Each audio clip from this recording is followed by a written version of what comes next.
Alistair. Morning, John. Hey, hang on a minute. You're never going to believe this. Another one of those emails, this time from Barry in Swansea, saying that all we do is drive fast, gas guzzling, wheelie extensions. You're joking. Just outrageous. Morning, lads. Morning, Owen. Suppose he might have a point.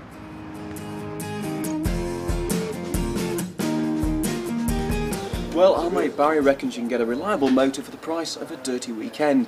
So we've come back to the office and set ourselves a budget of 300 quid to see if you can come up with a decent set of wheels. And one of the problems of finding a really cheap car is that the demand for steel in China has pushed the price of scrap through the roof. So the days of the really cheap car lot are over. Time for a bit of lateral thinking. Now, I don't know what the other two are up to, but I'm surfing through these classifieds and I found something quite cool. This little beauty, it's low mileage, one owner, loads of tax and MOT, 300 quid, but it's a lager, so I'm going to keep looking.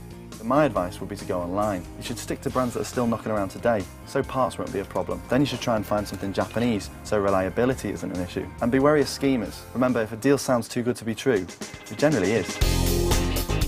After a heavy session flicking through the motor mags, scouring the online car sites and kicking a few tyres, we've each come up with a contender for our bargain banger. Time to reveal all.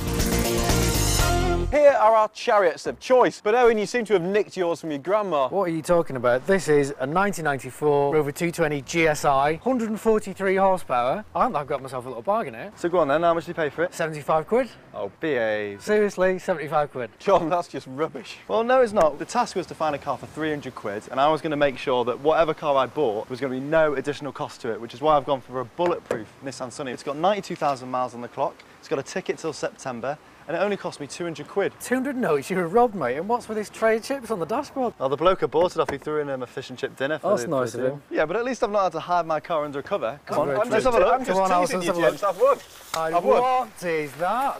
It's a Metro. It's not a Metro, John. This is a Rover 100 Knightsbridge in a rather lovely blue metallic. Wow. Hydrogas suspension, but here's the really big news. Under 38,000 miles, one careful owner. Well, because no one wants to drive it. 300 quid. Bang on the money.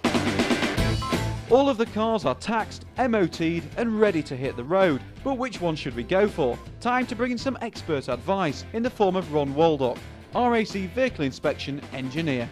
Start off with the basics. You've got a little bit of oil around here. You can see the door sticks out here. That's going to leak. It's going to give you a wind noise. A bit of lack of coolant in there. Looks a bit mucky. The crazing of the paint, shows that it's had a very, very poor paint job done. Personally, I don't think it's a brilliant car.